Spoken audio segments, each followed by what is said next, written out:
বন্ধুরা, আজকে আমি রান্না করব দেশি মুরগি দিয়ে পেঁপে দিয়ে সামান্য আলু দিয়ে। তো আমি এখানে কড়াই গরম করে তেল দিয়ে দিয়েছি। তারপর দিয়ে দিলাম কয়েকটা গোটা গোলমরিচ, তারপর দিয়ে দিলাম গরম মশলা।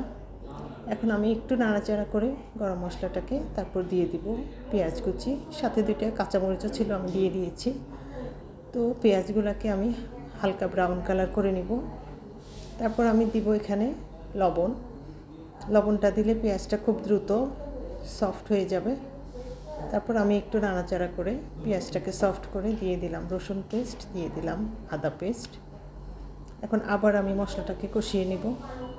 চুলার আঁচ মিডিয়াম লো ফ্লেমে থাকবে।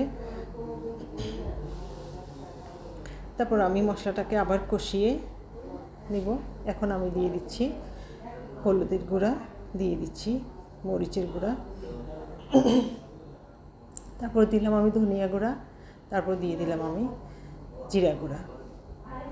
এখন আমি মশলাটাকে আরেকবার কষিয়ে দিয়ে দেব পানি দিয়ে আমি মশলাটাকে খুব ভালো করে কষিয়ে নেব।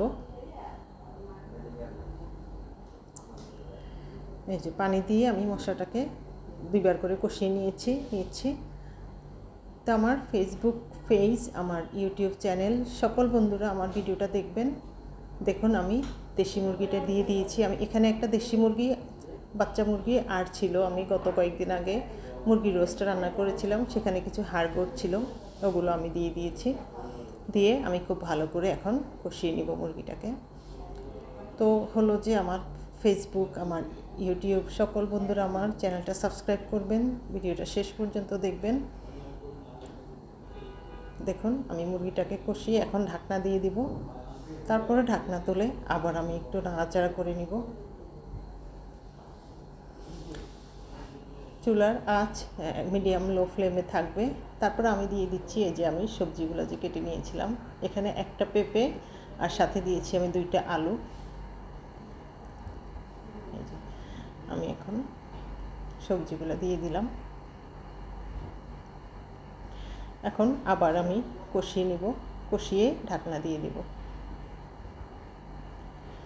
তারপরে ঢাকনাটা তুলে দেখুন আমার সবজিগুলা, মাংসটা নরম হয়ে আসছে। এখন আমি দিয়ে দিব ঝোল পরিমাণ মতো। আমি একটু হালকা ঝোল রান্না করব, তো একটু ঝোল বেশি দেব। এই যে দেখুন আমি পানি দিয়ে দিচ্ছি।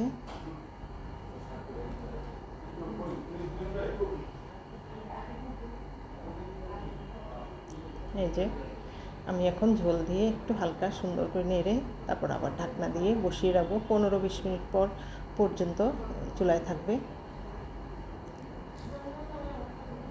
15-20 মিনিট পর আমি ঢাকনা তুলে দেখুন আমার তরকারিটা হয়ে